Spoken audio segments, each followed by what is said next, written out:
Welcome back to World War Now, everybody. I'm your host, Conrad Franz, joined as always by Dmitry Kalyagin, and we have a big show for you this week. We're going to be discussing the big advances across the front line in Ukraine. We're talking Kharkov, Donetsk, even some murmurings about Kherson movement and everything, so we're going to be breaking all of that down, especially some of these cabinet changes that Putin has made, new Minister of Defense, all sorts of new shakeups. So we're going to be breaking all of that down. Of course, the president of Slovakia was almost assassinated. His current medical state is still up in the air. Of course, it was connected to the ending of Ukraine aid from Slovakia. We're going to be discussing all of that, as well as the Israel front.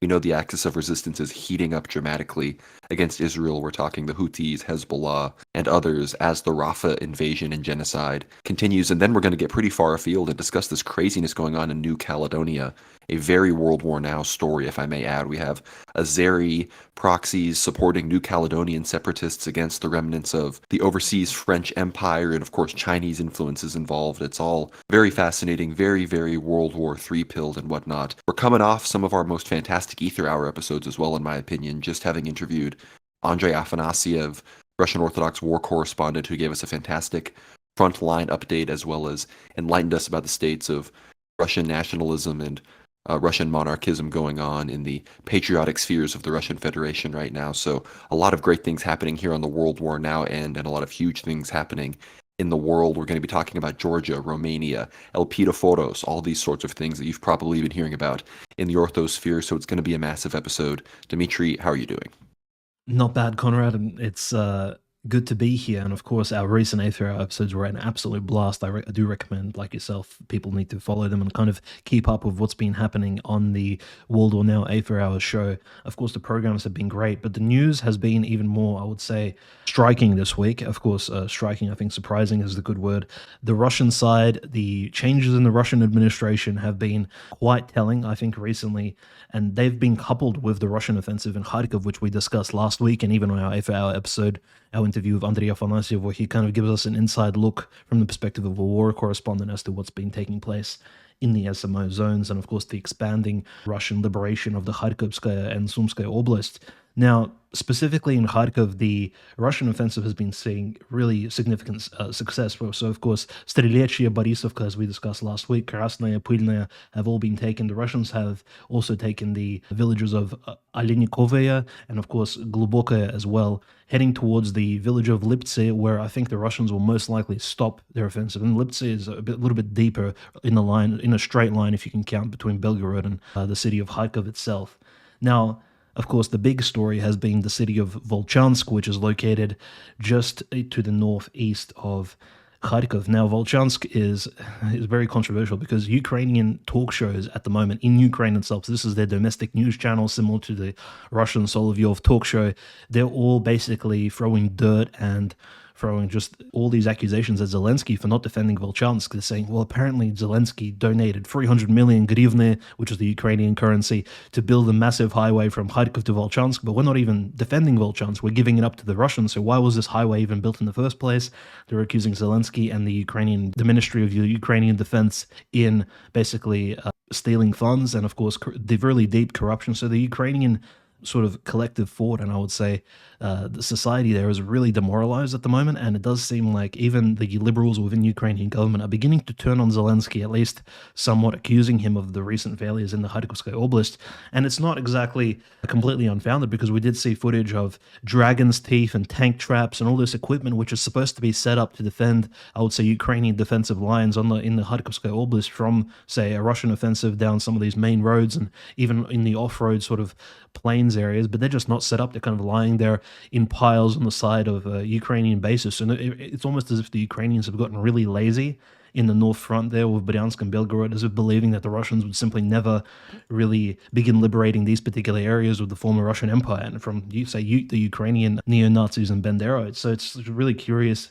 And Andrei Afanasyev, of course, has given us more insight that allegedly the neo-Nazi battalion of Kraken, and we call them neo-Nazis, but they're more like a Ukrainian type of neo-Nazi. So this is a very specific Banderite evil organization. By evil, I mean Kraken were famous between 2014 and 2022 in actually committing war crimes all over the Donbass region. They were particularly, and a lot of even Kraken members were actually captured and imprisoned by the Ukrainian authorities themselves for committing crimes of, say, let's just say a sexual nature over prisoners, especially women prisoners and even children at some point. So it's literally like a battalion of pedophiles, which now reigns sort of supreme on the front lines. They're kind of like the right sector is located within Kharkov city itself, but the Oblast apparently has this Kraken battalion operating there. So it's like, it's not even Azov at this point. It's more like even like a more degenerate version, if you can even believe that. So these people are, of course, being captured en masse by Russians. There is interviews, there's interrogations, questionings.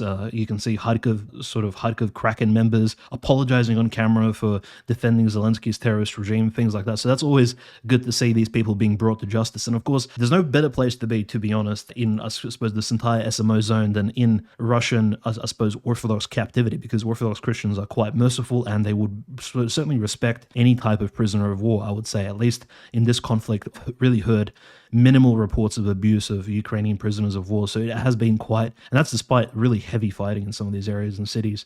So that's quite, I think, encouraging for the Ukrainians to continue to surrender, especially those forcefully recruited, essentially lynched off of the streets to fight in this bloodthirsty war on the side of NATO and the globalists. Now, of course, the sort of tactics that the Russians have been using in the Kharkovsky Oblast is really curious. So it seems that since the 9th of May, and of course we're recording this on the 16th of May, the Russian forces have stopped advancing towards Kharkov very slightly. They've slowed down, and in fact, they've pivoted both left and right, so to the east and west. To the east, of course, you have Volchansk, which currently Russians are pushing into. Volchansk, is, as per Ukrainian media, undefended, and even Budanov himself, the head of the GRU intelligence agency, said that Volchansk is going to fall very soon, and that he also said a very interesting message, Conrad. He said that the Ukraine, as the entire military of Ukraine, has no more reserves left.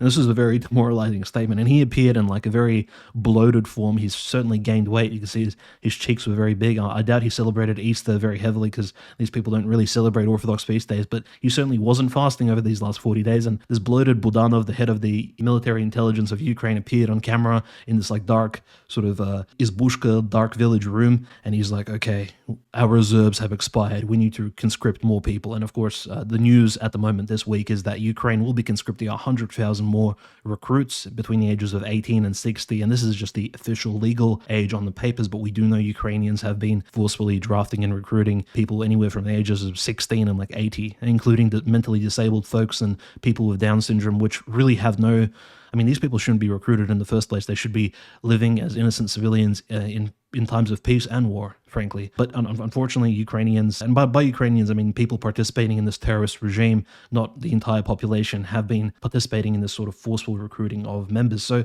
the Russians have essentially stopped pushing really deep into Kharkov and have went east towards Volchansk and west towards the Sumskaya Oblast. Now, geographically speaking, myself and Conrad, we've been analyzing this area, and even some of the aerial footage of Bryanskaya, Sumskaya Oblast, like historically speaking, you have a look at like the World War II setting, what was taking place in this area, and very heavy guerrilla warfare fighting. So in terms of pop culture, if you think of the first Rambo movie, when Rambo was in the woods fighting guerrilla warfare style against the police and the feds who were corrupt, trying to sort of chase him down and hunt him down, and he was sort of fighting like that. That's the guerrilla warfare that took place here in World War II when the Nazis pushed, east towards Moscow and towards Stalingrad and Leningrad. You did have this resistance fighting in these forests of Sumskaya and Bryanskaya Oblast. It's like a Mirkwood, a really deep forest, really difficult to land. Any sort of helicopters get any aerial support here. There's almost no visibility. So even drone warfare, I think, here will be limited because the trees is just so thick. And yeah, this forest warfare is going to really, I think, be heavy, especially if Ukraine has developed a guerrilla warfare sort of strategy of defending against the Russians in the Sumskaya Oblast. This is west. And of course, Sumskaya Oblast, we know the church persecution in that region is quite heavy. So that'll be very interesting sort of as we watch, say, conflicts in Myanmar and the jungle warfare there. This will be like a more European forest type warfare, which unfortunately will be taking place in this oblast as Russians begin liberating this area and sort of saving the Christians over there from persecution. So generally speaking, really positive developments on the front lines. And of course, Andrei Afanasyev, I encourage everyone to watch that interview because he does cover that there will be news very soon, and he kind of gives us the spoiler alert version. He says, look, Donetsk Oblast, Chasiv Yar, places to the west of Avdiivka, to the west of Bakhmut. Russians have been pushing very, very deep, and Ukrainians almost have no defenses there. Going up to Slavyansk and Kramatorsk, it's just free land for the taking, and the Russians have been progressing very, very well in Donetsk, which is very, very key, I think, because Donetsk, of course, is the long-suffering city of the entire conflict of the last decade. And we know churches have been getting bombed, marketplaces, civilian targets. So it's really good to hear Andrei Afanasyev, a war correspondent from the Russian side, an Orthodox correspondent too, kind of giving us this inside knowledge as to what's taking place in the entire SMO zone. So really positive news on that end.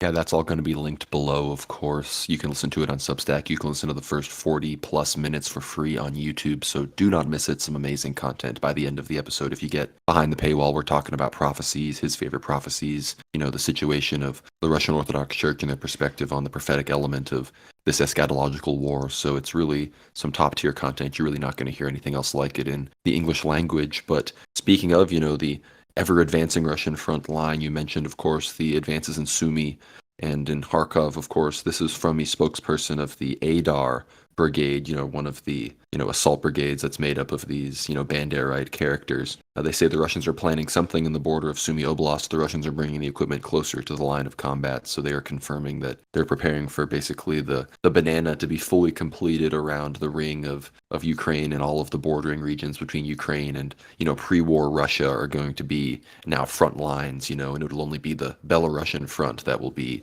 ostensibly peaceful, as many have predicted that would not be the case, but Lukashenko very recently has made it clear that he's actually not interested in entering this fight, and I think he seems to have made the right call, because it looks like this is all going to fall apart in favor of the Russians without any kind of necessity for a Belarusian assault. But who knows? Things could change. Obviously, there are still many characters desperate to, give billions of dollars to Ukraine. We saw the Lithuanians and others approving troops being deployed in Ukraine from their country. So at a certain level, Ukraine and NATO are openly fighting together in this war. So we're in a very strange gray area as far as the Third World War is concerned on the European front, because in the Middle East and in Africa and these other places, it's still very informal. The country borders don't really mean that much to a lot of people, so war has been kind of off and on unabated. But in Europe, these borders are enforced by treaties, and, the World War II post-war narrative is very strongly believed on all sides, so these things are much more bureaucratic and important, and little jurisdictional disputes matter. Of course, the Transnistria thing and these sorts of things matter regarding Moldova. We're going to talk about that a little bit later, but the current status quo is very much up in the air, but nobody really wants to admit it. But at a certain level, it is all kind of going to come crashing down, and a lot of that will have to do with when the Middle East and the Eastern European conflicts kind of inevitably blend together into one, which we're going to talk about a little bit later. But Dimitri, I think the people want to hear a little bit more about some of these cabinet changes. It wasn't just that we have this new Minister of Defense in Russia. Shoigu himself has a new position. Dyumin, who we mentioned before, is being discussed about a lot of things. We hear about all these other different positions where people have been moved around. I want to hear your thoughts as somebody who's, been following these characters and knew a lot of these people's names before they became well known. I want to know your thoughts on these. We heard Afanasyev's perspective on the new Russian Minister of Defense. He said he was a very, devout Orthodox Christian. So again, be sure to listen to that interview linked below. But Dimitri, I want your thoughts on these new characters that are helping Putin rule the Third Rome. So I think you did mention these changes were coming, Conrad, in the previous week's episode. So very good sort of prognosis to look into the future. I think you guessed it correct. And even your take about Alexei Dyumin being promoted in some capacity from the position of the governor of the Tulskaya Oblast and being in this sort of governing position to something more senior. I think he wasn't made this, the Minister of Defense, but he was promoted to the position of the presidential aide, which is essentially the right left-hand man of the president of Russia, which is a very interesting, like a project manager type position, because it does offer Alexei Dyumin some variety, and he has proven himself as a capable administrator of a large oblast, and that includes, of course, economics, participating, sort of cooperating with the military there, taxation methods, just sort of managing a large group of people, and of course, it's more than just managing like a local council or a municipality. A large oblast of the size of Tulskaya Oblast is, of course, very significant. So Dyumin has proven himself, and his sort of history with the military is also quite curious. It'll be interesting to see Putin raising him to such a position to be always with him as his sort of personal secretary is curious because essentially this position allows Dumin to learn directly from Putin. And if Putin has anything to teach him, then there'll be direct communication there without any middle persons involved. So, as you said, Alexei Dumin may be one of those figures who is being groomed to take over so the position of president of the Russian Federation after Vladimir Putin retires, or once his time is up, essentially after this term perhaps. But we also see the other position being taken. So there's two aides of president position, the other position being taken by Putin's old friend, the head of the FSB, so the former head of the FSB, and Putin's friend from I would say even his high school days, his FSB days, Nikolai Patrushev, a very like the gray cardinal of Russia, you can say. Very, I wouldn't say the most positive character because he is a bit rough. He's very, when you talk about Siloviki, strongmen in Russian government, Nikolai Patrushev, like he was the head of the FSB detachment in Karelia, which is Russia's north, sort of bordering with Finland. There was some controversy with him involved in terms of the Karelian side of things. I think it will probably needs to be kind of an episode in the future discussing it. So he's not the most, like I would say, positive character, but he's very capable and he's not a weak liberal, that's for sure. So Nikolai Patrushev is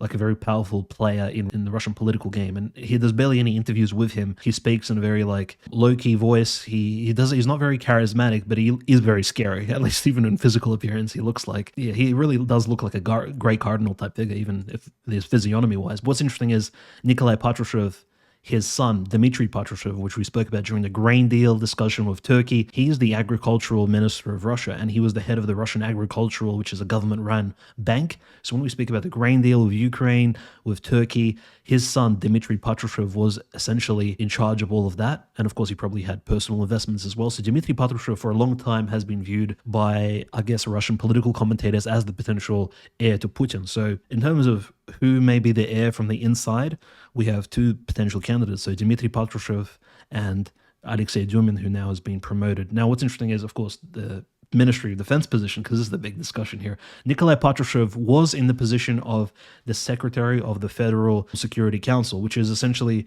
a council of mostly non-elect members of the Russian government. I think there's close to 10 positions there, and these people speak personally to the president and advise him on security measures, on essentially, it's like the Russian deep state think tank, right, in the government. And the secretarial position is the person in charge of that council. Nikolai Patrushev became the aide of the president. So who is the new secretary? And it's our good friend Sergei Shoigu. So the former Minister of Defense was, I can say, probably demoted from an active position as the Minister of Defense, as this unquestionable figure of authority, the one awarded with the Order of St. Andrew, that massive Russian X medal, that sort of teal green color. And he was, of course, in charge of the Crimean operation and the early 2 years of the SMO. And suddenly he gets taken back and made essentially just the advisory bureaucrat as a secretary of this council, which isn't exactly like the worst thing that could have happened to him, because he could have been investigated for corruption, similar to his right-hand man, Timur Ivanov, who was recently, of course, arrested, and he's currently facing a very lengthy Russian civil and potentially even criminal trial for corruption in the Russian Ministry of Defense. And the new Minister of Defense position, of course, goes to Andrei Removich Belousov.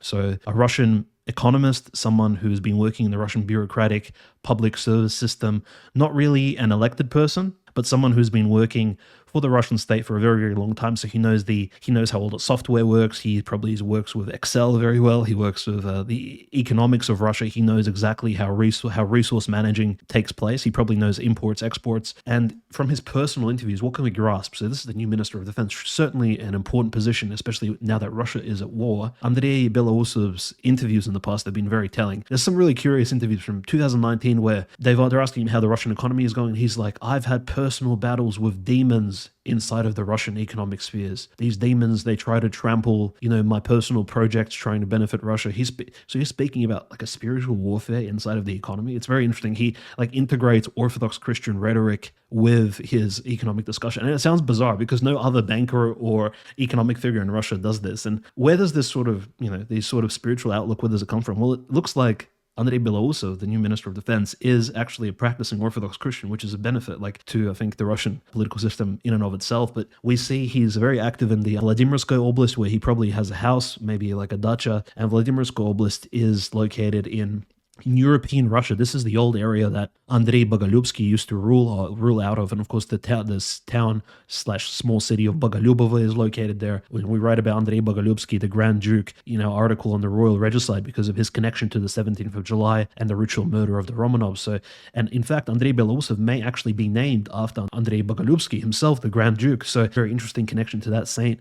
Or he could be just named after Saint Andrew I, called the brother of Saint Peter the Apostle. So, we're not sure who Andrei Belousov's saint is, but regardless, Andrei Belousov's actively, there's photographs of him being an altar boy in church. Conrad, it's really good to see him vested as an altar boy. I think that's really cool because can you imagine you're going to church, just a regular Sunday service, and the Minister of Defense is there serving in the altar, like alongside, say, your son or like your little cousin or something. And I mean, it's just fascinating. In Russia, it seems like you can go to any village church and there's literally going to be a famous like public servant or a politician or like a celebrity of some sort just participating in the life of the church because they're there for the same reason you are, to obtain grace, seeking the salvation of the soul. But Andrei Belousov's other statements, like these interviews reveal who he is as a person, right? And his role in this future sort of auditing and sort of taking the corruption out of the Russian Ministry of Defense, which we know, unfortunately, has existed and has probably demoralized, I think, members of the Russian military, which led to things like the March for Justice in June of 2023. Remember the March of Prigozhin against Shoigu? Like that was,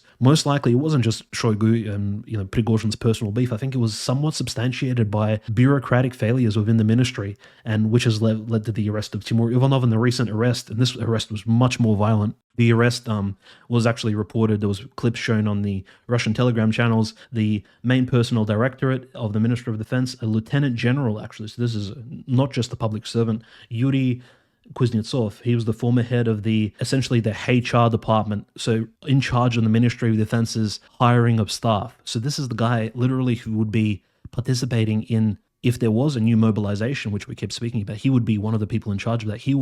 His house was raided by Russian SWAT, Russian feds, and they basically arrested him. Apparently he had like gold bars at his house. He was like very corrupt, even more than Timur Ivanov. So you have Yuri Kuznetsov, Timur Ivanov, and those below them getting arrested all over Russia. But Shoigu himself, notice he's not arrested. My conspirological theory is that that's probably because of his familial connections to maybe even deeper oligarchic circles within Russia, having to do with his grandfather, Joseph Ruvlin, and some of those Israeli oligarchic circles who still rule certain power circles in Russia. So Shoigu, I think, is a very sort of deep-rooted power figure who simply Putin doesn't even have the power to remove yet entirely. But Andrei Belousov, hopefully, based on his recent interview, he's red-pilled. There's a 2021 interview before the SMO where, he's talking about Russian culture and how Russian nationalism needs to kind of evolve and be this healthy movement against westernization and liberalization, and where he says that Russia has a very unique outlook on the world, and bringing Christianity to the forefront is like a key element of that. And he fascinatingly actually mentions that people should read Dostoevsky's Diary of a Writer, which is, as we know,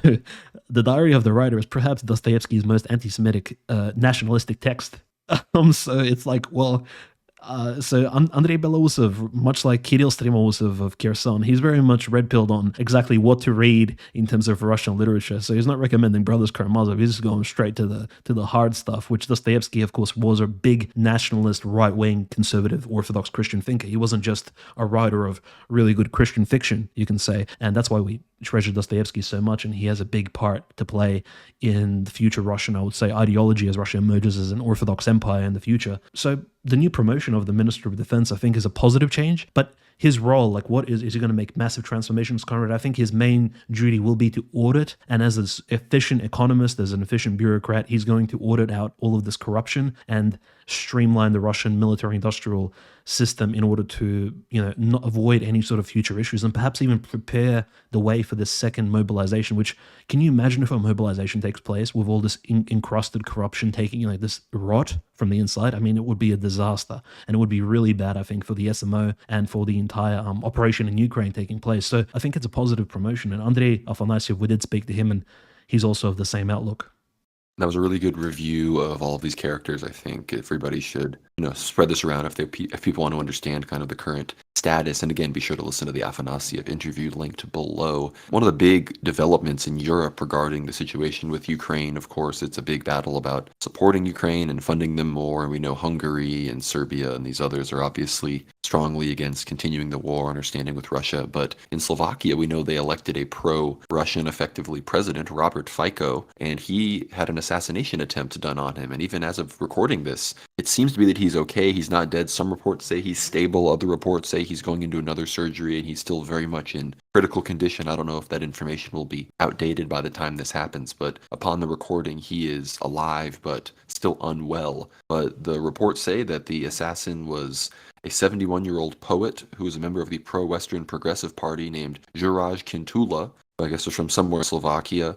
He was local, and he was very critical of Fico on social media, a big supporter of Zelensky. Apparently, he was married to a Ukrainian woman, and some people are positing there may even be a Ukrainian intelligence connection here. So if that's true with any kind of Ukrainian intelligence connection, that means the Ukrainian state is truly floundering to the point where, they'd be willing to risk dissolution at the hand of Western powers due to their illegitimacy rather than, truly lose to Russia. So that shows the kind of crazy cornered animals, I guess, not trying to dehumanize anybody, but for a metaphor, that's kind of what we're dealing with here. This is a terrible tragedy, of course, because Slovakia does have a small border with Ukraine, and he was very much standing against the perpetuation of this, brotherly religious war, as Afanasiev called it. And thankfully, the interim president apparently is even less pro-Ukrainian than Fico was and is talking about repatriating all of the Ukrainians that fled Ukraine to Slovakia and just repatriating them all while Fico is in the hospital. So very interesting developments in Slovakia.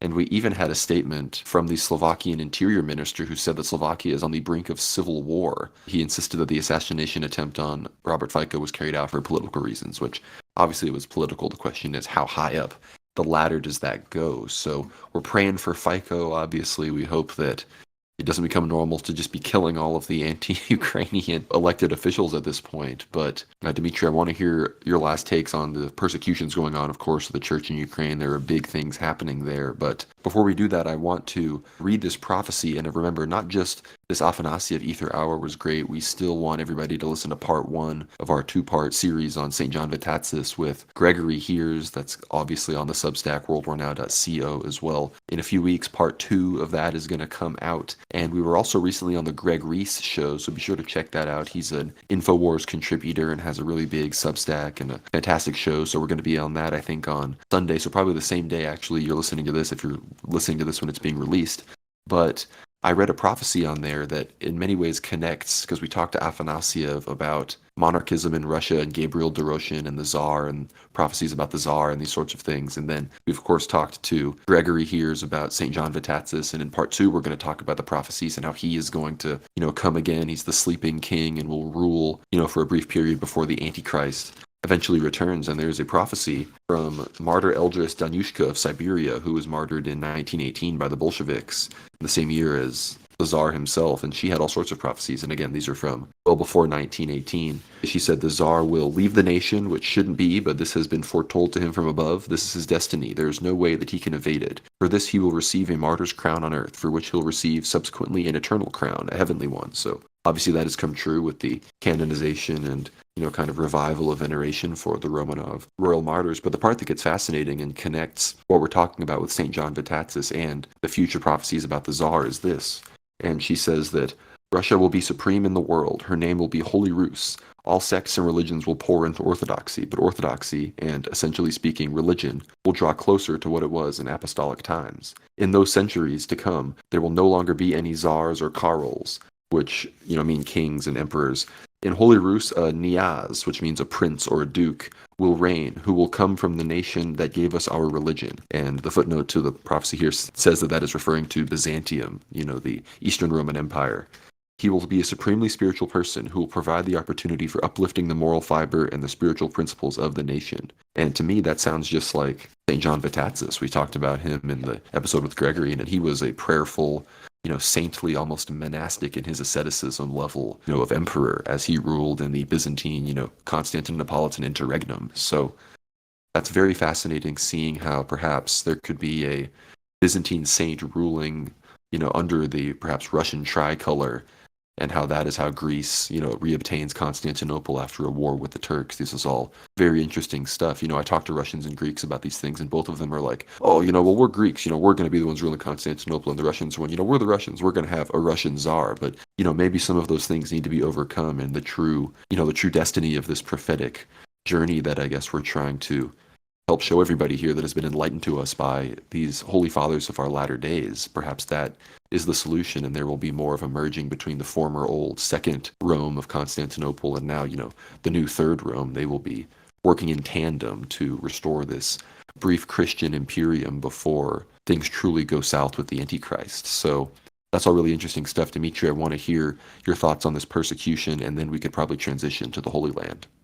Yeah, I think really apocalyptic, unfortunate footage coming out of Ukraine, actually, as we're recording this. The most striking story from this week regarding the church persecution in Ukraine were the police cars as well as pickup trucks and heavy machinery for the demolition of the Church of the Tithes headed towards that particular small church and the monastery located in Kiev. Now, what do we know about the small church of the Tithes? We covered it on previous weeks. Essentially, the small church is located on the spot where once a mighty cathedral stood. This cathedral goes back to the 10th century AD to Saint Vladimir, Saint Olga, and the first Roman Orthodox Christian missionaries who first came to Kiev and sort of sanctified this particular area. So it's a 1,000-year-old spot on which cathedrals once stood. The original cathedral, unfortunately, was destroyed in 1240 AD when Batu Khan, the grandson of Genghis Khan, during the reign of Saint John Vatatzes, who we spoke about on our A4 episode, when he besieged Kiev. So when Batu Khan destroyed Kiev in 1240, raised its cathedrals, where he raised its walls, a lot of the original architecture was lost, including this mighty church of the Dormition of the Theotokos.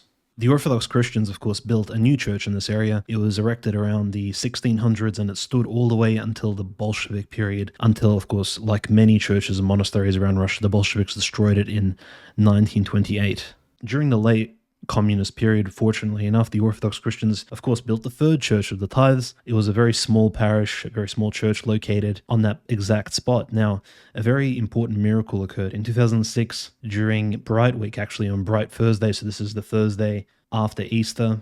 As you know, all the altar doors, according to the Russian Orthodox tradition, remain open. So in fact, a lot of the doors, actually the royal doors as well as the doors on the side of the altar, are removed completely, and people can clearly see what's happening inside of the altar. The iconostasis no longer sort of shrouds the mysteries taking place within. It's to symbolize the opening of heaven and, of course, the powering of Hades and the rising up of all those who were in hell, trapped in Sheol, and, of course, Christ bringing them into heaven. And so now that the altar stands open on Bright Thursday in 2006, the priest, at the moment, there was, I think, a all-night vigil taking place at the time. The priest, Father Gideon, was located outside speaking to his fellow priests. The all-night vigil has just finished, and of course, there were still parishioners inside of the church. Now, suddenly, as the parishioners recount, as they were standing, of course, the men were on the right, the ladies on the left. They saw a white figure dressed in a robe. The Mother of God herself walked in. Her robes were white, glowing like snow, bright, and she walked and she looked very human. In fact, they could hear her footsteps as she walked down the center of the church. And right before the Yamvon, there was a local miracle-working icon, the icon of the Tithes of the Theotokos. And she looked down at the icon, inspected it, and walked into the altar through the royal gates, which were open at the time, raised up her hands, and began to pray. And all those people at the time in the church fell down to their knees, began crying, weeping, because they felt the grace, the power, and of course witnessing the Virgin Mary, the Mother of God herself, in their presence at the time in Kiev in 2006 of all years. This was a huge surprise. The priest, with the corner of his eye standing about 10 meters away from the door, saw that the people were on the ground in the church, and he didn't witness the miracle himself, but when he ran in, the Mother of God was gone. She vanished, and the people were rising up to their feet in tears, and they told him the story. It's just one of those great miracles which took place. Of course, there were many other healings and exorcisms of demons that took place in this small church, which now the Zelensky regime is sending its thugs to destroy. These people have no idea what they're doing, and I believe when you will be listening to this episode next, the Church of the Tithes may be destroyed. This once beautiful, small, humble parish which stands on the areas that, of course, Byzantine Roman saints prayed and Russian saints prayed for from time immemorial for 1,000 years. The small church will be destroyed by the Zelensky regime. This is a huge loss for Russian Orthodoxy, and I think for the Orthodox Church in general, because, again, who knows what the Zelensky regime is planning to build in its spot. From what we understand, it will belong to the schismatics, and most likely it'll need to be reconsecrated. But this is a huge loss, of course, not just to architectural history of Russia and Ukraine, but also because a major holy site has just been desecrated. What's also surprising is just the lack of shame. Notice how the Zelensky regime, despite persecuting Christianity, still attempts to mask some of its intentions, such as, well, the Church of the Times was just a small temporary parish built on the spot of this major cathedral, which we plan to rebuild ourselves because we are supporters of Christianity, despite the fact, as we all know, the Zelensky regime strictly, of course, promotes schism, promotes various cult churches which do not belong to orthodoxy, and naturally whatever they construct on its area will be, of course, disastrous. Nothing like this previous church, which had so many miracles since 2006, and of course 2016, the priest Father Gideon, who was the caretaker of this church, he was appointed by Metropolitan Vladimir of Kiev, the predecessor of Metropolitan Onufri. He was recording the miracles in a book, and this church was a major site of pilgrimage, and now it's gone. So I think by the time you guys will be hearing this episode, the crime would have been already committed, unfortunately. The other, of course, there's a clip we posted on our World War Now Telegram, just shows, of course, probably taking place on the outskirts of Ukraine somewhere in Zelensky-controlled Ukraine, where just I don't know how to even call this person, maybe a Khazarian wearing military Ukrainian uniform walks into a church during a service, begins blowing out candles sacrilegiously. The women in the church, because of course all the men are forcefully mobilized, so there's no men to actually stop this particular fellow. The women begin sort of telling him to stop, and he replies with a very thick Ukrainian Dnipropetrovsk accent, no, I can do what I want. And the priest walks up to him to tell him off that, look, you shouldn't be blowing out the candles, it's sacrilegious. He tackles the priest to the ground, starts beating him up. I mean, horrendous footage. And of course, probably the third story is even more strange, but it kind of does, as we mentioned last week, the McDonald's funeral was probably the snapshot of what's taking place. The snapshot of the persecution is a remote hearing took place, an appeals hearing for Metropolitan Arseny of the Svyatogorsk Lavra, and he is actually confirmed to be held in Dnipropetrovsk, because this is the birthplace of the Azov Battalion, the birthplace of Kolomoisky, one of the capitals of New Heavenly Jerusalem, the new Khazarian state that the Ukrainian oligarchic Chabad Hasidic Talmudic class is building in Ukraine. And this is, of course,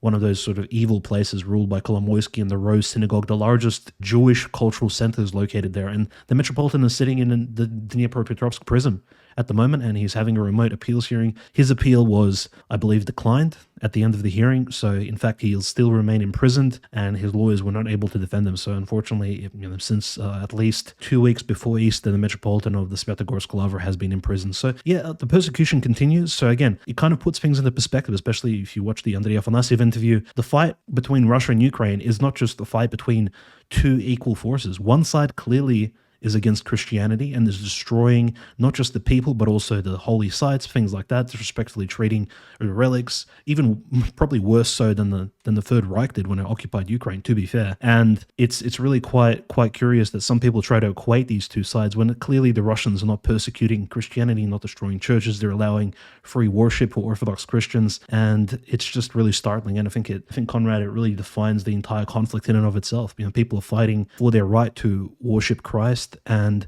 to venerate these holy things, and of course to practice their orthodoxy. I think this is at the crux of it. Totally right. And in the interview, Andrei Afanasyev said that, at one point this was a civil war, but now this is a religious war. Those who are submitting to orthodoxy and those that at this point are effectively submitting to the devil and at best, the New World Order Zog agenda. But to connect these two sorts of things, I saw that clip that you mentioned in the church, just a horrible thing seeing, a priest assaulted like that. But to connect, we know the Russia-Ukraine conflict, connect this with, World War III and the Turkish issue, and then head to the Middle East at the same time as these persecutions are happening. The Turks are moving forward with turning the Chora Monastery, or the Chora Monastery, I don't know exactly how to say it, into a mosque. This was condemned today, as of this recording, by the Greek Holy Synod. They released a statement that said, on the occasion of the recent conversion of the Catholicon Church of the Monastery of Chora into a Muslim mosque, the Permanent Holy Synod expressed its strong displeasure and concern over the decision of the government of Turkey to convert, after the Hagia Sophia of Nicaea, the Hagia Sophia of Trebizond, and the Hagia Sophia of Constantinople, this historical Christian monument from a World Cultural Heritage Site into a symbol of power, imposition, and a point of division and fragmentation. So obviously the continued, Islamification of these Christian sites continues. Erdogan, is leaning into his political Islamic bona fides. Obviously we know that is part of why he's so strongly supporting Palestine as well. So we're going to talk about all of that in a second. But it just shows you, all of these things are connected, and there are many of these religious and cultural connections that if you pay attention to, you could see in a political sense where this third world war is going to come from, but a lot of people aren't paying attention to that. But in the Holy Land, of course, the Rafah invasion from Israel has continued. We're seeing more and more horrible footage of children and women and unarmed civilians being targeted by drones and snipers and all sorts of other things from the Zionist regime. But at the same time, we are seeing a bit of an escalation from Hezbollah and the Houthis, especially, again, the two most active arms of the axis of resistance. You could say the Houthis have basically expanded their blockade of the Red Sea and the Bab el-Mandeb Straits to the Indian Ocean. Last week I mentioned that they struck 3 Israeli shipping vessels. There's rumors that they struck a U.S. Navy destroyer, the USS Mason. I don't know if that's been confirmed by the U.S. side, but the Ansar Allah authorities claim that that was struck. They also claim to have struck a few other shipping vessels, British, French, and otherwise, throughout the Red Sea. So their blockade continues, and the Eilat port in southern Israel continues to receive almost no shippage or anything like that. So it is being somewhat effective insofar as they are, as I've mentioned before, being taken more seriously at the international level and even being given the carrot at some levels instead of just the stick. I haven't heard of any efforts to revamp airstrikes against them. So remember, the Houthis survived multiple waves of US, UK, French airstrikes directly on them, so mad respect to the Yemenis, Ansar Allah Houthis, but Hezbollah, of course, has also been dramatically escalating. They've been bombarding Kiryat Shmona, hitting all sorts of areas in the Galilee region, launching missiles into the Golan Heights, all of these sorts of things. All the while, Israel has escalated their shots right back at them. Of course, one big thing that occurred was Hezbollah attacked a Israeli spy balloon worth tens of millions of dollars that was operating 50 kilometers from the Lebanese border. So the Israelis viewed this as a big, as a big deal. So they responded pretty strongly with an attack on this Baalbek manufacturing facility, which was supposedly used to manufacture drones and other weapons. It was a big manufacturer for Hezbollah's arms that they have going on over there. So big escalations between Israel and Hezbollah. This is tens of millions of dollars worth of equipment. Of course, the Houthis shot down another Reaper drone, which I think is worth around 30 million US dollars. So the money and the equipment being utilized in the Middle Eastern front is increasing to the point where maybe on that front alone, people are going to start considering putting more military contractors and even troops on the ground in certain areas. We know that the troops in Gaza and the engineers that have been working on that pier supposedly around central Gaza have come under some forms of fire. So that's one of those loose ends that is just waiting to get lit and blow up into a much broader conflict where people are now incensed at the death of their countrymen all the way across the world. And, we've all heard that before, right? So very unfortunate developments, but probably the biggest political development going on in Israel is this split between the cabinet. Of course, we are seeing the hardliners of Ben-Gvir and Smotrich leaning into a total occupation of Gaza. Netanyahu seems to be signaling that direction as well. I think there's been like 3 or 4 Holocaust Remembrance Days in the past few months or something. There seems to be one every week. Netanyahu made some speech about how in World War II during the Holocaust, nobody stood with us, so we are prepared to stand against the whole world. And he's basically tacitly saying that they'll genocide Gaza and occupy the whole thing and make greater Israel, right? And Yoav Gallant, the head of the military in Israel, who with Benny Gantz is part of the more moderate faction of the war cabinet, and the current government situation that is extending Netanyahu's claim to the prime ministership despite the massive protests. Yoav Gallant has come out against Israeli civilian rule over the Gaza Strip, basically claiming to be in some capacity perhaps in favor of a mediated 2-state solution, or at the very least a new non-Hamas elected Gazan government, perhaps reincorporating the Palestinian Authority or something to that effect, which I guess is not acceptable to the hardliners. So this is a big split. He did this in a big speech, sort of counter-signaling Netanyahu. So there are big divisions. I don't know how this will manifest with the military siding with who. Obviously, just because Gallant is the head of the military doesn't mean that the hundreds of thousands of hardliners within the IDF apparatus won't, side with the hardliners like Smotrich. We know that, as I was just talking about Turkey earlier, Turkey has claimed at least to end all trade with Israel. We discussed previously that actually there's a lot of shippage still going on in the Eastern Mediterranean between Turkey and Israel, but all sorts of escalations have happened even since then, with Erdogan, meeting with Hamas and claiming they're not a terrorist organization and claiming they're treating hundreds of Hamas fighters in Turkish hospitals. Bezalel Smotrich, the finance minister of Israel, one of the members of the, leadership right now, he completely suspended the free trade agreement with Turkey. So apparently it's just over between Turkey and Israel, who are big trade partners in that region. So we'll see where that really goes. I'm still a bit skeptical on how serious this really is and how this isn't just political theater, as the Azeri-Israeli connection continues to be strong as ever. So we're going to have a bit of a connection to that later with this crazy New Caledonia stuff, which is just incredible. But Dimitri, I want to hear your thoughts on the current situation between Hezbollah, the Houthis, Israel, the political situation between the cabinet, and then even how Turkey and some of these other peripheral states are getting involved. The Levant and Holy Land continues to teeter on the edge of bringing us all in, just like Ukraine does. Yeah, I think there's a major battle of diplomacies between the US trying to, of course, pretend like it's wagering peace between some of these major players, the Sunni states of the Persian Gulf, as well as the Hejaz, the Arabian Peninsula. Of course, it's been so long now. We can finally, I think, conclude that these countries are not interested in giving themselves up for the Palestinians and sort of fighting for Hamas. But we do see, of course, these rumors of Egypt potentially, and this is, of course, probably misinformation thrown in there, that Egypt could be potentially rising up against Israel. But from what we understand, Egypt receiving all this international aid from the United States for decades at this point, and Egypt being so heavily destroyed and so heavily put down by Israel in the 20th century in some of those wars. I think Egypt really understands that it isn't the richest country, and it understands, it looks at its neighbor in Ethiopia with like constant civil wars taking place. Egypt doesn't want to become Sudan or Ethiopia, and it understands that in order to keep peace, they need to continue to hold these friendly relations with the power players, that is the,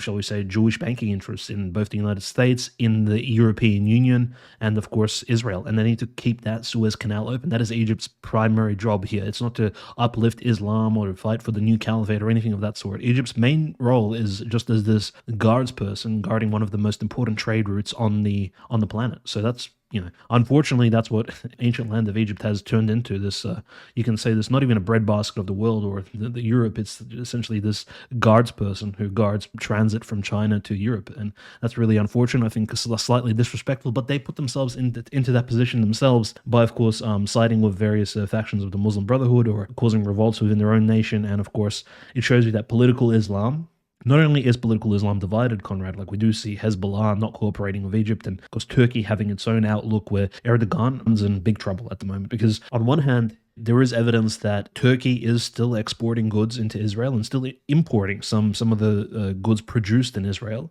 into some of its ports. So there isn't, it's not like Turkey is completely sanctioning Israel, just in a similar way to how European countries were sanctioning Russia. And that's, I think, opponents of Erdogan who are hardline Islamists can kind of bring that up in his criticism. On the other hand, you have those liberals who are in support of the EU, in support of Israel, maybe the more NATO-sided folks who want Turkey to be on that Zionist-aligned angle. And of course, those who support Azerbaijan, Turkey's younger brother just next door, who is like a major Zionist player at this point, they can accuse Erdogan of not being Zionist enough. And so Erdogan, essentially between a rock and a hard place, both the left and the right wings of the country want to take him out. And at the same time, he has his own project, as you mentioned, the monastery in Kora, promoting sort of this new caliphate type Islam, possibly returning Turkey onto its historical Ottoman sort of trajectory, traditionally speaking. And it's all looking like a very difficult gamble. And at the same time, this tension with France, right? It's just so hard. France is being involved. I mean, France was gifted this fiefdom of the Southern Caucasus region. It seems that NATO has allocated France some of this area which at one point belonged to Turkey, or at least Turkey's sphere of influence. And we see France investing in the Greek military defense. We see France being involved in Armenia. We spoke about French interests in Georgia as well. Very, very curious connections there. But at the same time, French interests are not really aligning with Turkey as well. So we may even see a breakdown of NATO. As soon as the US enters into a period of crisis, the NATO defense alliance between some of its major players, such as Turkey, with a strong military industrial complex, and France, this breakdown will probably begin between these two power players, especially based on what's taking place in the Southern Caucasus. And of course, Azerbaijan, we can never deny its position as a key sort of the Ukraine of Iran, with its new air bases being built, with its strong Zionist government, strong connection to the Mountain Jew conglomeration. Those Mountain Jews involved in Georgian politics and Russian politics, or of course their homeland is in Azerbaijan there. So that's kind of like a new Khazarian Turkic state, which has a loose affiliation with Islam at best. It's perhaps a very strong secular Zionist conglomeration. Even the Agalarov family, which were in control of Crocus City Hall and in charge of that entire Purim ritual Holocaust, which took place in March of this year, they're at the moment living in Azerbaijan. So it's not the lightest place on the planet, and of course in charge of all that Caspian Sea trade routes, as well with Central Asia, which is an incredibly poor region of the world. The Caspian Sea, Azerbaijan being the gatekeeper of that, I think is really driving home this sort of tension around the Middle East. And naturally all eyes Gaza and Rafah as Israel's like slowly expands and sort of the humanitarian crisis is of course exacerbated. So again, we hope that Hezbollah, perhaps Hamas, could force Israel into a standstill, into a retreat from Gaza, Palestine. But again, these hopes are, we don't want to misplace them. We don't want to sort of delve into fantasies here. And the interest of the French, of course, kind of go beyond the Middle East as we look at some of these stories in New Caledonia, which are absolutely incredible, in the Pacific Ocean. Similar to the Haiti story, Conrad, where we see former French colonies or places under French interest or former French imperial interests like Haiti, Niger, New Caledonia now are suddenly these places of geopolitical tension and potential new fronts in the World War. And Guyana is a little bit of a different story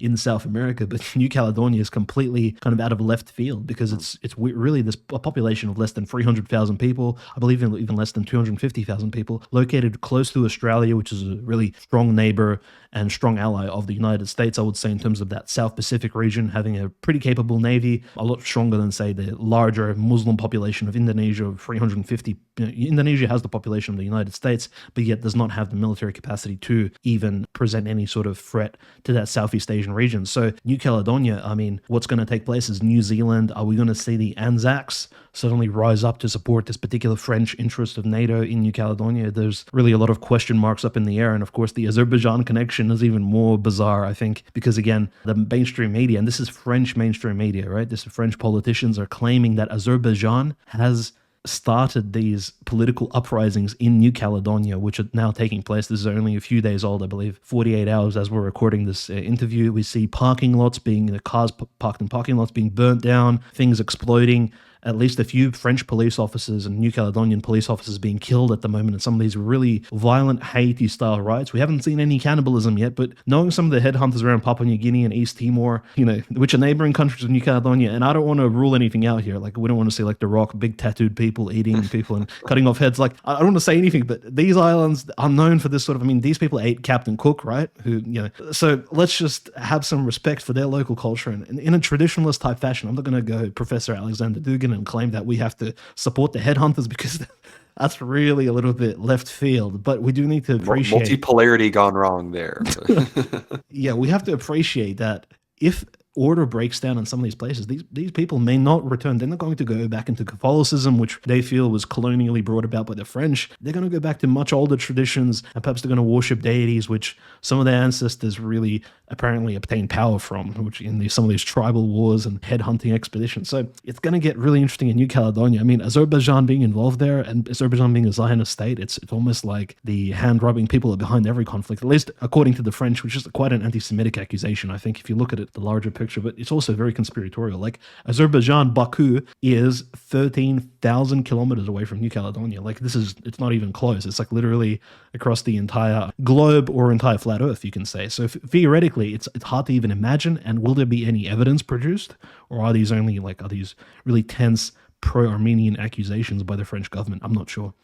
Well, I think people are going to be interested to know this New Caledonia thing. While many people listening may not even know what that is, it is, as Dimitri explained, this French overseas territory a few hundred miles off the east coast of Australia. But the thing about it right now is that this conflict basically ties in everything in the Third World War right now. Of course, you think of it as a French and in many ways a Chinese sort of battle, because if it goes independent from France, it will become this more Chinese sphere of influence entity, of course, as it is much closer to the Chinese sphere of influence physically, and then that will allow China to have much more strategic control over the strategic shipping ports, which is why, of course, France has maintained this overseas territory for so long, because it is a critical choke point through these islands, through these calm seas that allow you to navigate this large part of the Pacific Ocean safely. But ironically, I'm going to head back a little bit to the Middle East really quick, but regarding Turkey and France, because you mentioned Azerbaijan supporting New Caledonia and France and ultimately the shipping ports, which of course, finance are going to come into this. And while unfortunately France has become a very,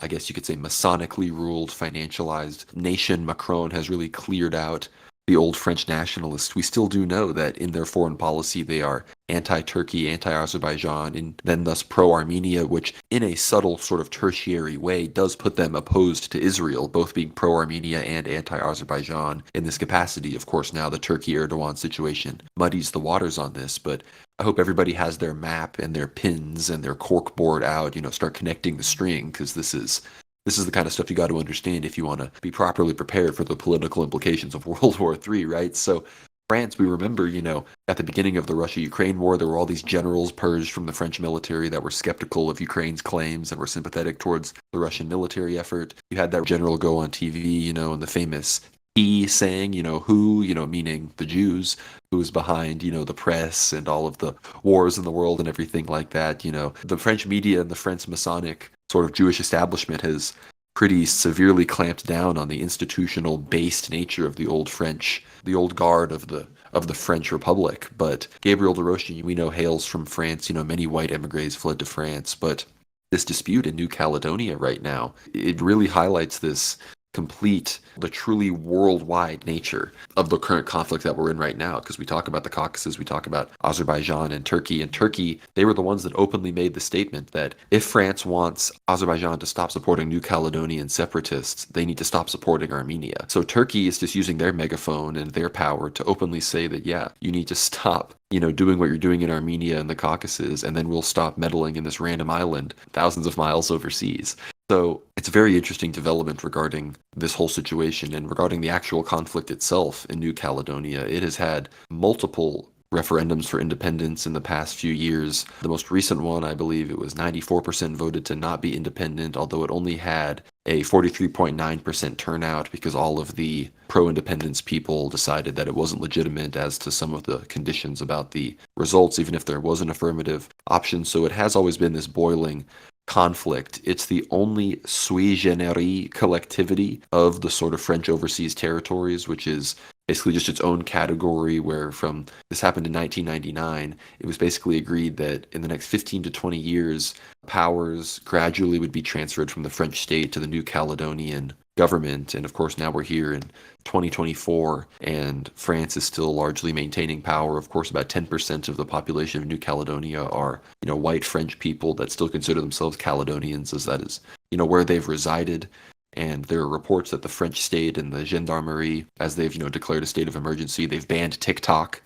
It's reported that they have even empowered these ethnic French militias to kind of arm their neighborhoods and protect themselves and, move against the Kanak people, who are the majority population of New Caledonia. They're the people who are moving for independence. They're the more Polynesian, South Asian ethnics that want New Caledonia to be another country, like Papua New Guinea, like Micronesia, like a number of these other places. We know Bougainville is an island off the coast of Papua New Guinea, which by 2027 is going to actually be the world's newest country, as it will be asserting its sovereignty. And it seems many have said that New Caledonia will then follow suit as another new country. But Macron is really cracking down on this. I know part of it has to do with the fact that they're flying Azerbaijani flags in New Caledonia, just openly flexing the fact that they're foreign funded, which it makes it pretty clear that Azerbaijan is purposefully sending the message so that they can attempt to get France to stop supporting Armenia, which if that happens, it's really over for Armenia because Putin seems to have washed his hands of them, I guess, Pontius Pilate style. So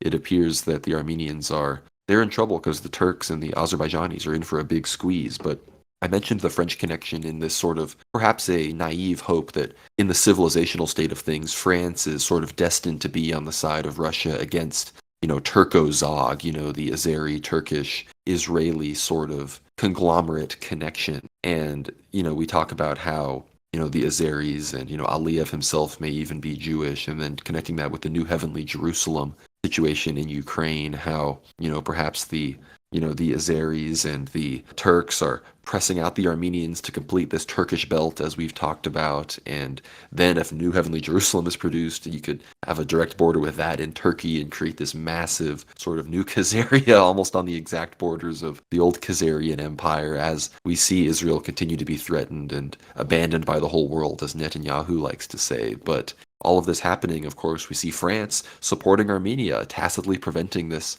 Turcosphere from developing. So this is how New Caledonia in this dispute all comes back to, World War III, New Heavenly Jerusalem. This is how we know that World War III is here. And like Metropolitan Neophytos says, they're just not saying it because here we are talking about a random island about as far away from Europe as you can physically get. and it directly has to do with Eurasian geopolitics. So, a very interesting development. Of course, within Turkey, it appears that Erdogan has survived another coup attempt. We know that in 2016, there was that coup in Turkey, which many are skeptical of course, that it was perhaps a self coup meant to give Erdogan even more power.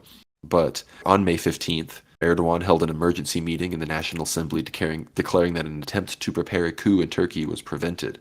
This is from Sot.net. Three high-ranking police officers, including the deputy police chief of the capital, Ankara, were recently suspended in an investigation into a plot against the government and politicians. Media reports claimed that three men attempted to ensnare prominent politicians in a graft probe by employing a secret eyewitness. Allegations were eerily similar to a plot by the Gulenist terror group, which utilized its infiltrators in law enforcement and judiciary to topple the government in 2013 by fabricated allegations against government officials in a graft probe. So the Gulenists are basically one of the most well-known terrorists at this point. Besides, the PKK themselves in Turkey, who I believe some of them were being sheltered by the Swedes, which was why Turkey was trying so hard to prevent Sweden from entering NATO at the behest of them, protecting PKK and Gulenist terrorists. But Erdogan, he himself has survived another coup attempt here, which, while we know he has that propensity for fake coups, he has a lot of people going after him. We have prescribed to Erdogan a somewhat catatonic status insofar as that we know when he goes, a lot of prophecies are going to be initiated, as the Turks will be much more Kemalist, secular, pro-Western, while still maintaining, of course, their anti-Greek outlook. In many ways, they will likely just revert to their overtly pro-Israeli stance, as their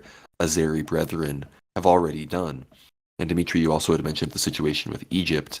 Obviously, I don't believe the RT report per se that Egypt is actually preparing to go to war with Israel, but I wanted to read a comment on our Telegram, actually, from a follower of ours, Leo. He said this. I just thought it was a good, succinct explanation regarding the rumors of the Egyptian war. He said, Sisi is the CIA's man, installed in a U.S. color revolution. Only three options here. This is fake news. The Egyptian military is planning to overthrow the U.S. puppet regime, or this war is a trap and will end up benefiting Israel. So, obviously, Egypt has disdain for Israel right now, mostly because they're about to force the Palestinians into the Sinai Peninsula, which is a big red line for Egypt. They've already moved on the Philadelphia corridor, which they claimed was a red line for them as well. So in theory, to save face, it would make sense that Sisi would be like, all right, we got to pretend to rally the troops here, but it's highly unlikely that the Egyptian government actually goes against Israel, of course. But, Dimitri, I want to know your thoughts on the New Caledonia situation even more. You said that the French troops have been killed, that there's burning cars and everything. People have compared this to the situation in Paris and other regions of France after that Algerian or whoever it was, teenager was killed by police, and they basically had that, minority uprising. People are sort of comparing this to that perhaps Macron is setting a precedent to crack down on something like that in France by setting that same precedent by cracking down on these, indigenous people in New Caledonia and supporting the ethnic French militias and minorities there. Again, like you said, this is like an island of barely 250,000 people. This level of violence is frankly fascinating to watch. I hate to say it, even if it is tragic, but in Macron's defense, they have generally failed all of their attempts at voting for this referendum. However, they have expired their sort of agreement to transfer power to them. But I want to know your thoughts on its relation to the home front in Europe, but also how this, of course, relates to the Chinese situation, because we are seeing more disputes between the Philippines and China. There was this whole fisherman boat controversy at that shoal that we had talked about last week, Dimitri, that China is occupying, that they're building these islands, expanding their EEZ into the South China Sea by occupying these disputed atolls that are disputed between them and the Philippines. And these fishermen, basically, they were going to kind of storm it and breach the Chinese Coast Guard barrier, but they agreed not to do that. I guess they must not have gotten support from the Filipino government. But the New Caledonia situation is notable for this because obviously if they achieve independence, it's understood that those people would immediately shift over to the Chinese sphere of influence, giving China an even bigger foothold much, much farther south than they would generally be able to claim access to in the South China Sea. So I want to know your thoughts on this, Dimitri, before we move on to our last few other news stories.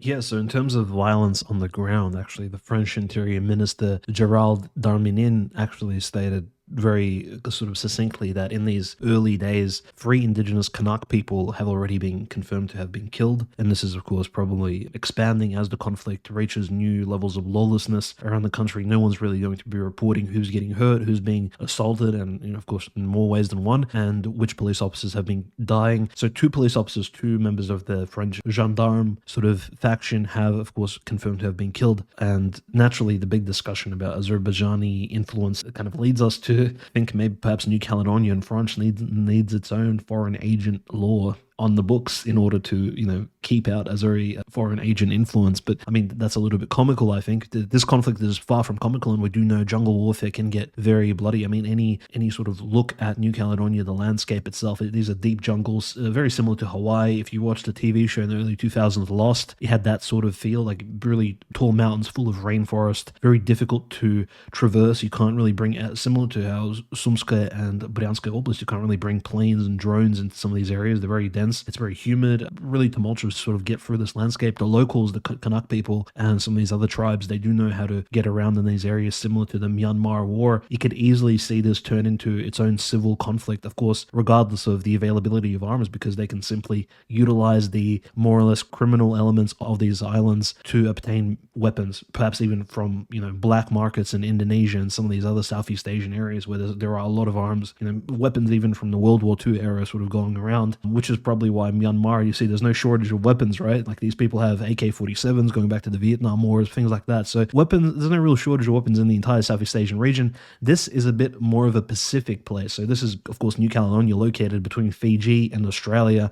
But just people need to appreciate as well that, Conrad, we looked at the distance between, say, Hawaii and the United States. It's roughly 5,800 kilometers from central US, maybe 3,000 or so kilometers from the coast of California. So that particular distance in Hawaii, Pearl Harbor, as we understand in the World War II context, it was that naval aerial base for the United States, which it could utilize to refuel some of its ships and its massive navy, which it developed prior to World War II. And of course, afterwards, it's like a key area for the US. And of course, China doesn't have such a base abroad. And of course, China doesn't really want to get involved in that Philippines area too deeply, getting amidst all those islands. Of course, Philippines has not just 100, not just a few hundred, but thousands and thousands of islands over there. So there are prospects, but these islands are very difficult to traverse around. There's reefs. It gets a little bit messy, especially Indonesia's population. I don't know if China necessarily wants to be involved into that particular area. This is where things can get a little bit rough. New Caledonia is sparsely populated. A military base for China, a naval base, which it can use to refuel its ships, located, of course, near Fiji. It could be the Chinese version of Hawaii, of a Pearl Harbor, which it could utilize in order to refuel some of its naval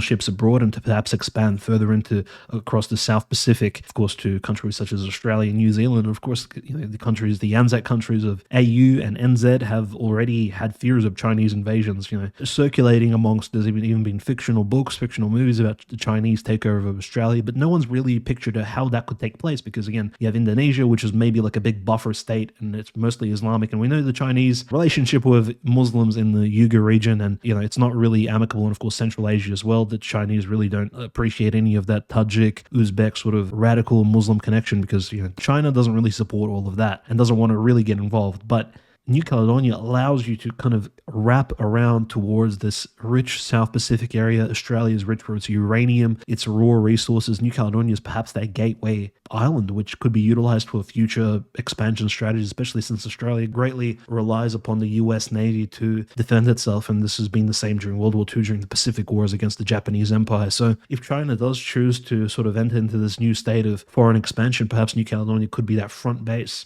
Completely not off the books, I believe, long term. And of course, the French, Azerbaijan being involved is very curious. Perhaps there is a connection between Azerbaijan and the sort of Turkish belt with Chinese interests. I'm not going to rule that out. We see this recent meeting with Putin and Xi Jinping. Definitely Xi Jinping is a major player, and Putin himself admits that he sees Xi Jinping as an equal, if not someone of higher seniority in terms of economic prowess. And China is distancing itself from the US. We saw that in the recent discussion. Putin then basically admitted that trade between Russia and China is 90% in the yuan ruble territory. So they're not even using the US dollar anymore. So this is major, especially if we consider countries like the Philippines, the South China Sea, these areas. China is looking not only to build the Pacific defense sort of rim situation where it can kind of defend itself against the US Navy. That's its primary concern. That's the project of end of 2024. It is completing that defensive island line. But in terms of foreign bases, perhaps New Caledonia, like speculatively speaking, Conrad, in terms of like a World War III going into 2025, could we see Chinese influence? I think absolutely. China would benefit greatly from its own Hawaii, from its own overseas base where it can refuel its, now that the Navy that it's bulking up, and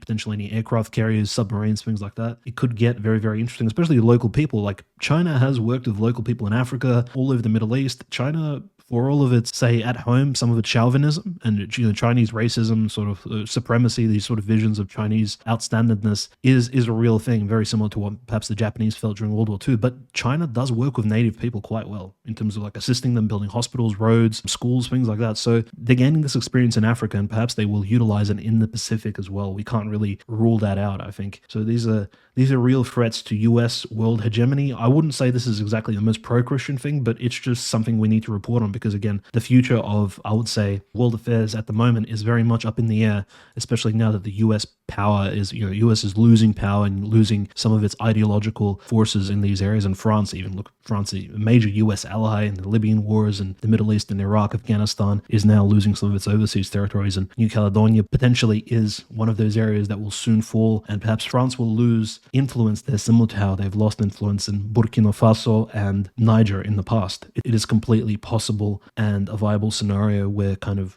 looking into. Yeah, as we mentioned before, the unrest is ongoing. 3 Kanak protesters killed in the drive-by, 2 gendarmerie, French military police basically killed. We'll keep people posted on our social media about the situation there. A true World War III, World War Now moment. Even though we don't talk about the South Pacific the most of all the places, this really brings in all of the relevant players. So quite the interesting story. We're going to be keeping you posted about that one for sure. But we got to cover some of these last stories. We're running out of time here. The Georgian situation is dramatically escalating. The Georgian Dream government has moved forward despite all of the foreign pressure. You had Lithuania, Iceland, all of these countries and their leaders coming out against the foreign agent bill in Georgia, and then the protesters all taking to the streets. We mentioned the far right, the Ukrainian and the Georgian, fighters that fought in these anti-Russian battalions in the Ukrainian fronts. They have been mobilized into the streets, and thankfully the Georgian Dream Party and their government has been standing strong. These are some quotes from Kaka Kaladze, the mayor of Tbilisi. They said speeches by the foreign ministers of Lithuania, Latvia, Estonia, and Iceland are attempts to organize a donor revolution. What is happening now in Tbilisi is a similar process to that which took place in Ukraine in 2014. So the Tbilisi mayor is basically accusing these protests and everything of being a new Maidan. And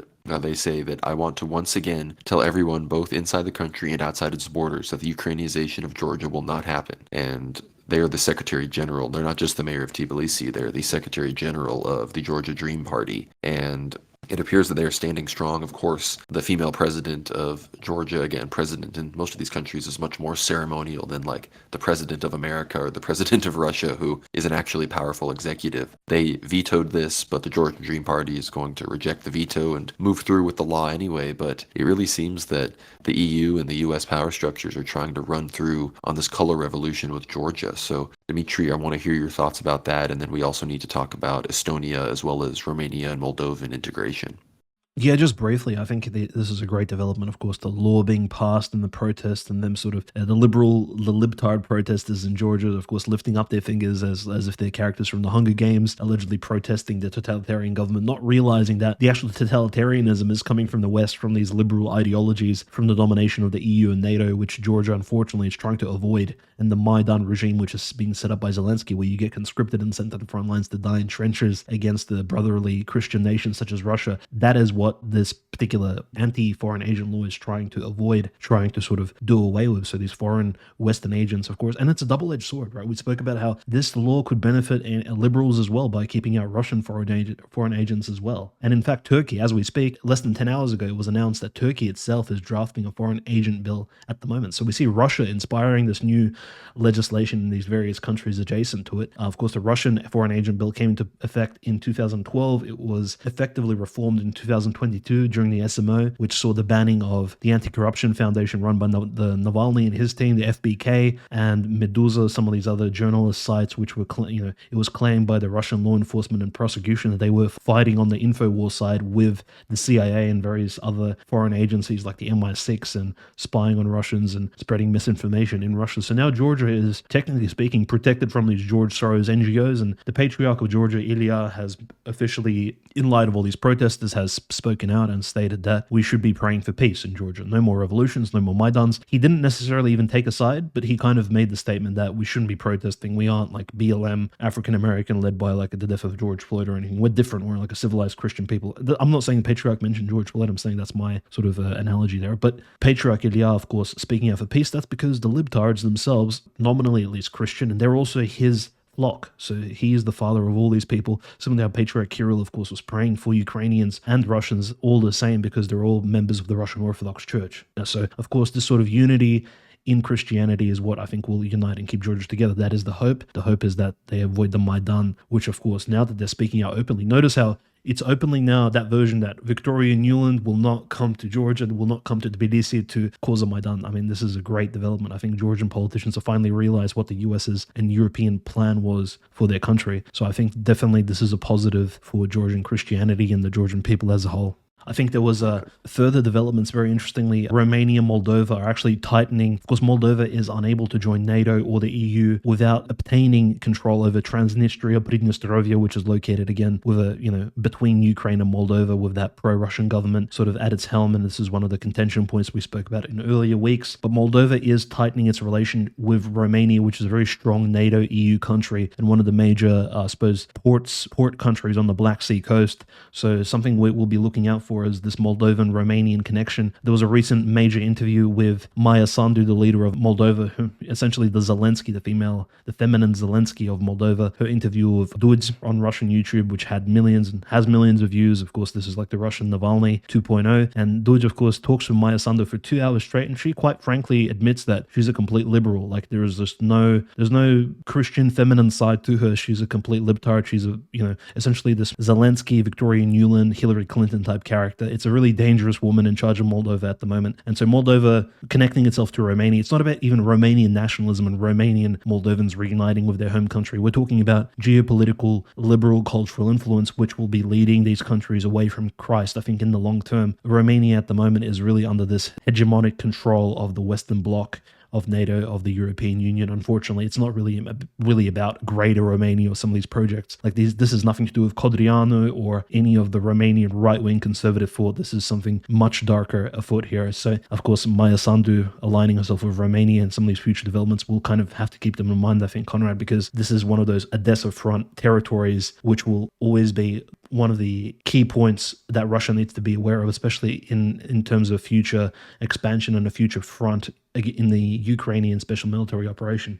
You talk about Romania, Moldova, Georgia, Finland, all these countries. It just makes me really want a emperor with subsidiary kingdoms beneath it. You could have the king of Romania, Moldova, the king of Finland, the king of Georgia, and they all bend the knee to the emperor who's supported by the church, and then the local bishops support the kings. We want hierarchical, subsidiarity, symphonia, these sorts of things. This is what we can dream about, right? Then we wouldn't have these all sorts of nonsense political Westphalian delineations from these secular rulers. But we got to move on. We got to talk about another unfortunate church leadership decision where the territory of Kosovo and the fake government there has refused entrance to Patriarch Porphyry, the patriarch of the Serbian Orthodox Church. Now, the Assembly of Bishops was forced to meet in Belgrade instead of their usual meeting at the famous, Dečani Monastery in the Patriarchate of Peć. Of course, the Dečani Monastery in Kosovo and Metohija is the most historic monastery in all of Serbian Orthodoxy. So this is a very horrible thing that they are doing, restricting the leader of the Serbian church from entering this place.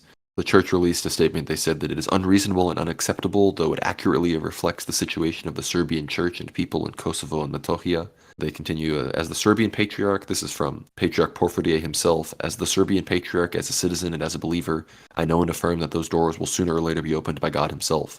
Those who have shut the doors of the house of prayer are doing evil first to themselves and then to all people. They have shut the doors to every good, blessing, and happiness. When the Serbian patriarch is deprived of freedom of movement like this, one can only wonder what happens to the Serbs who live in ghettos. To them I say endure, because whoever endures to the end shall be saved. If they have closed the doors of the Patriarch of Peć or the Serbian patriarch, they surely cannot limit our love and our good intentions. It is certain that for us, especially in Kosovo and Metohija, the heavens are open and they will open all the doors that evil has closed. So a very powerful statement from the patriarch there. Of course, we're always praying about the situation in Greater Serbia, and we hope that Srpska, Kosovo, Montenegro, and even a few other territories can be rejoined and all be under the capital city of Belgrade there. So we're praying about that. And then another unfortunate church development, of course, many people likely saw the statement from Archbishop Elpidophoros, who basically said that we shouldn't be discriminating or denying communion to unrepentant homosexuals and that love is love, effectively, all this kind of stuff. But we did get a scathing response from the former Metropolitan of Kalavitra, Ambrosios,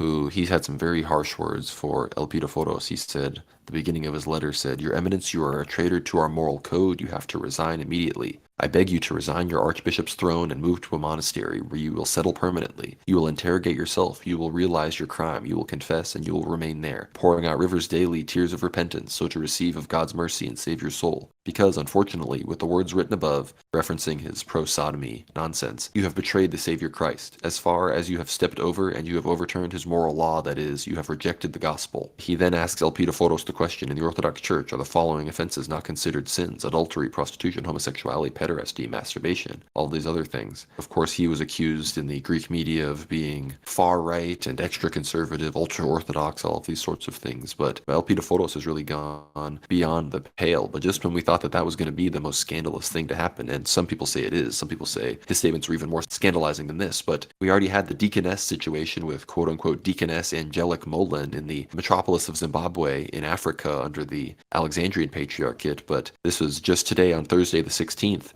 Following the historic ordination of Deaconess Angelic Molan, reviving the ancient female diaconate, yeah right, Metropolitan Seraphim of Zimbabwe performed the service elevating Deaconess Angelic to Archdeaconess on May 4th, 2024. So this all happened a while ago. They're leaking out the pictures because most people are not able to make it to Zimbabwe for these things, but she had been deaconess for a few days and now she's an archdeaconess, which has never existed ever. And her role already didn't exist. She's reciting petitions and these other things in her silly vestments at the altar, but we're really reaching peak, schism mode effectively. Thankfully, Metropolitan Saba of the Antiochians, he's released a response to this, and we have word that even the black, actually ethnically African bishops in Africa are putting something together, and even hundreds of priests and parishes are thinking of joining the African Exarchate. Metropolitan Saba's statement, of course, asks many questions. He says this line, "There came a time when this ministry fell into disuse in the church," referencing deaconesses. "We do not know the exact reasons for its disappearance. Don't we need to study the reasons why? Don't we need to clarify its field of service before adopting it in our churches? Is its acceptance consistent with Orthodox tradition and understanding of the ordained priesthood? Can it be limited to educational service and service of love in all its forms? What are the boundaries between this ministry and the ministry of the faithful laity? What are the motives behind giving it a liturgical role? Why is this role necessary?" He brings up the fact that it's clear that this is being used as a feminist infiltration, and his final line is quite scathing. He says, "I won't add any more questions here, although they would be necessary if we truly want to be honest, faithful, and pure in every work we do in the church. The pain from what is happening stifles me. I hope that some of these questions encourage a few sincere, honest, and humble persons to pause before proceeding with individualism that increases divisions and creates new schisms." So he is basically implying we don't need a synodal meeting to decide what to do with these people ecclesiologically yet, but we're basically getting there. So thankfully, as an Antiochian in America, I don't have to worry about any of this, and hopefully the Alexandrian Patriarchate itself can move on from all of this nonsense. But Dimitri, do you have any final words on some of this church drama?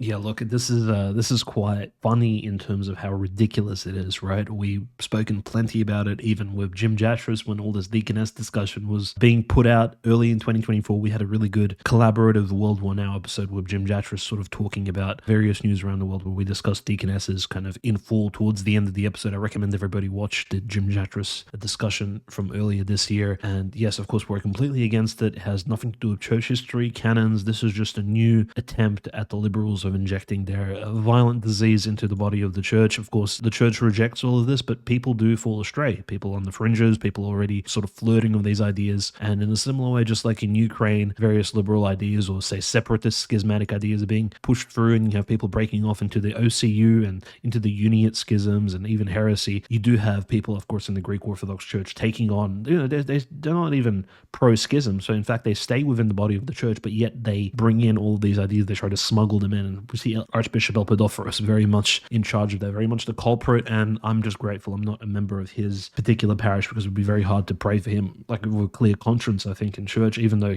we should pray for our enemies. And I would say he definitely is an enemy of the truth at the moment. I think we can clearly say that. And I'm thankful that I'm not a member of GoArch at the moment. That's just, God bless. In terms of other church news, of course, we have the really short sort of story. In terms of further church development, we have an interesting story, of course, emerging from Estonia. Of course, the Estonian Orthodox Church under the Moscow Patriarchate has only 3 or 4 bishops actually working inside the small Baltic country itself, which is, of course, occupied by NATO and European Union forces. But the Metropolitan of Estonia, Eugene, Metropolitan of Tallinn and all of Estonia, he's actually located at the Pskova-Pechersk Lavra, just outside of Estonia. Estonia. This is one of the oldest monasteries in Russia, named after the Kiev-Pechersk Lavra. So it's like the sister monastery located near the north of Kiev, of course, in the city of Pskov. If you've read about Pskov, it's probably one of those old republics similar to the Novgorod Republic you read about in early Russian history. So it's a pretty ancient place, and naturally the Pskov-Pechersk Lavra has been refurbished and renovated quite heavily by our favorite Metropolitan Tikhon, who is now a Metropolitan of Simferopol and all of Crimea. He used to be, of course, the caretaker for at least 10 years of the Metropolitan and caretaker of the Pskov-Pechersk Lavra. But here we have the Estonian Metropolitan remotely operating his diocese and his administration in Estonia from just across the border. And the Estonian officials, of course, are looking into suppressing the Estonian church if it doesn't denounce the Russian, of course, proclamation that the SMO is a sacred war, because, of course, the Russians are taking into account the church persecution, which the Estonian government denies is taking place. So that's one of the primary considerations and differences in opinion there. But, we do pray for this, the Estonian Orthodox Christians who are potentially facing a wave of persecution. But as we know, Conrad, from Estonian history, the Estonian people were first under the occupation and bullying of Bolsheviks. Then they were, of course, and even prior to that, in 1200s, they were occupied and bullied by the Teutonic Crusaders. Then, of course, the Third Reich took over. Then the Bolsheviks came back in. The Soviets began oppressing Estonian Orthodox Christians. So the church thrives under occupation in these Baltic countries. They're very used to the old-timer Orthodox Christians of the Baltic states, the Germans, the Russians living there. They're very used to being persecuted in general. So I think the Estonian Orthodox Christians will be completely, not fine, but they will survive, and they're quite resilient. They will persevere through anything. So let's pray for Metropolitan Eugene, pray for the Estonian state, because at the moment, the way they're sort of contracting and suppressing Orthodoxy and Christianity between Estonia and Russia, this interaction, is that all the cars, since the beginning of the SMO, all cars coming in from Russia and even trucks with Russian number plates are actually being checked, scanned, and in fact, they're not even allowing certain vehicles that they believe will be sold on the European Union black markets to enter into Estonia. So as you can imagine, even bringing in like church goods, bringing in myrrh from Moscow as well, like holy oil, it needs to be like shipped through specific Estonian vehicles. Like, it's just really tough. So in fact, church administration in general is being suppressed, I think, by the Estonian NATO EU government. So we need to pray for those particular church hierarchs and for those people in those countries, unfortunately, facing soft persecution at this point. Yeah, I think we basically got to wrap things up here. Huge show. This went even longer than I really thought it would. The only other updates I really have is we see Trump and Biden have agreed on a few debates. I think they have one debate upcoming sometime this summer. Trump wanted to do a debate after this first one every month until the election. I doubt that will happen. I don't think the Biden team will agree to that for obvious reasons, but very interesting. The election and all that stuff, of course, is heating up. Trump, unfortunately, leaning more into the Zionist bona fides. Unfortunately, I fear that he may think he needs to get the Zionists to steal it for him to prevent the other side from stealing it for him. It's just, which side of Jews are going to steal the election for who? That kind of seems to be the constant battle here. So great democracy we have here in America, right, guys? But with all of that, Dimitri, unless you have any last words, I'm going to send us all off here. I hope everybody clicks the links below and checks out our recent Ether Hour episodes. Of course, our recent interview with Andrei Afanasiev, and then the week before that with Gregory Hears about St. John Vatatzes, two of our best episodes. So if you've been on the fence, really get behind the paywall. If you want to use your free unlock, I think everybody gets a free listen at least one time behind the paywall. These are some good ones to use it on, but again, getting behind that paywall really supports us and helps us do these free weekly World War Now episodes. But if you want to do that, that's worldwarnow.co. worldwarnow.substack.com still works, of course. You can follow us on Twitter as well, worldwarnow_. Follow me on Twitter at GnomeRad. Follow Dimitri at OCanonist. Check us out on the Greg Reese Show this week. We'll have that linked on the social medias as well. Be sure to subscribe to the Rumble channel, subscribe to the YouTube channel, like the videos, share the YouTube videos to people that may not be willing to listen on Substack. We're going to have some more articles coming out on the Substack as well, so subscribe there. Be sure to follow us on Telegram, World War Now Telly. We like reading the comments there. We're getting the bots under control, so do not worry. But again, thank you so much for listening, everybody. Christ is risen. I hope we're still continuing to celebrate up until the Ascension and Pentecost, and everybody is enjoying the joys of Pascha still. But with all of that, Dimitri, send us off. Truly, he is risen, Conrad, and there's big news, big developments, and I hope you guys really tune into some of those, unique A4 episodes, because they do help understand exactly where the world is going in terms of the fuller context. And of course, we describe and talk about, some of these major historical events which have led us and, the Orthodox Church and Orthodox history, and it has led all Christians into this particular place of our lives today. And big collaboration coming up with Mr. Greg Reese of InfoWars very soon. So that interview with Mr. Greg Reese will be dropping very, very soon. So our collaborative effort with some more of these right-wing conservative hosts and InfoWars. I think it's a great step forward in terms of expanding the orthodox thought and especially orthodox opinions on politics. It's good that we're getting involved in all of that. So thank you for your support. Without you guys, without your support, without you promoting the show, sharing it on Twitter, etc., this wouldn't have been possible. So thank you to all our listeners and supporters. Thank you guys. God bless y'all.